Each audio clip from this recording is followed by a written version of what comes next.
जाऊन कंटिन्यू आमची file negative होण्याची, पण मी पिछा सोडला नाही आणि आमच्या या मंडळीने पिछा सोडला नाही. जर हे 5-7 लोक माझ्या मागे राहिले नसते तर कदाचित मीही कामाच्या व्यापामध्ये दुर्लक्ष केलं असतं. कंटिन्यू फॉलोअप घेणारा माणूस असला तर कसं काम होतं हे आपल्या हातपंप कर्मचाऱ्याच्या लोकांनी दाखवून दिलं. तर अर्थ खात्यामध्ये नेमका कशा प्रकारचा अनुभव गुलाबराव पाटील यांना आलेला आहे याचं कथन त्यांनी केलेलं आहे. मात्र त्यांचा निशाणा नेमका कुणावर हा देखील एक प्रश्नच आहे. कारण अर्थ खात्यासारखं नालायक खातं नाही असं म्हणायला ते विसरले नाही.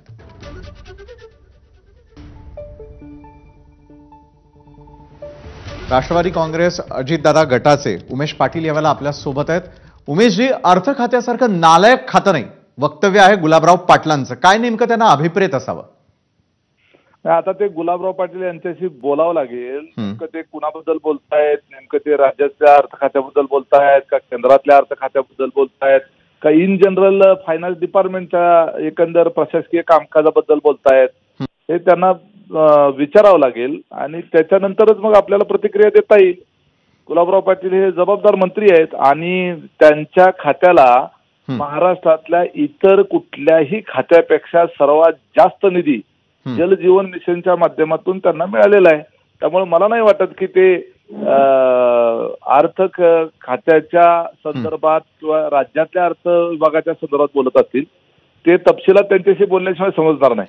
तरी देखील नाराजी व्यक्त करतात. 10 वेळा माझी फाईल अर्थ खात्याकडून माघारी आल्याची देखील कंप्लेंट ते करतायत.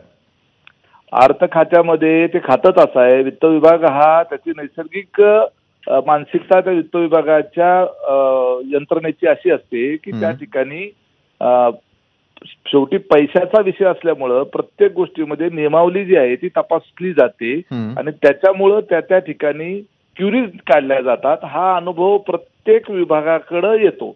प्रत्येक विभागाची कसलीही फाईल ही अर्थ विभागाच्या माध्यमातून जात असते आणि अर्थ विभागामध्ये अकाउंटिंगचं काम आहे, एक प्रकारचं ऑडिट टाईपचं काम असतं आणि त्यामुळं त्या ठिकाणी अनेक वेळेला क्युरीज काढल्या जातात आणि त्या क्युरीज निघाल्या की फाईल डिले होतात आणि त्यामुळे ही तक्रार जी आहे ती सर्वसाधारणपणे कुणीही त्या ठिकाणी अर्थमंत्री असला आणि कुठलंही सरकार असलं, आमचं काही कोणाचंही सरकार असलं तरी त्या ठिकाणी अर्थ विभागाच्या बाबतीमध्ये ही गुलाबरावांची नाराजी दूर करणार उमेश पाटीलजी?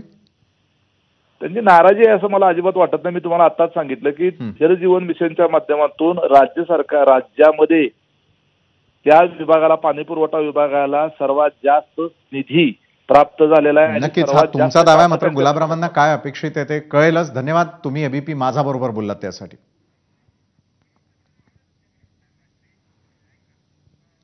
आणि आता बातमी आहे मुंबई गोवा महामार्गावरच्या वाहतूक कोंडीची. मुंबई गोवा महामार्गावरील वाहतूक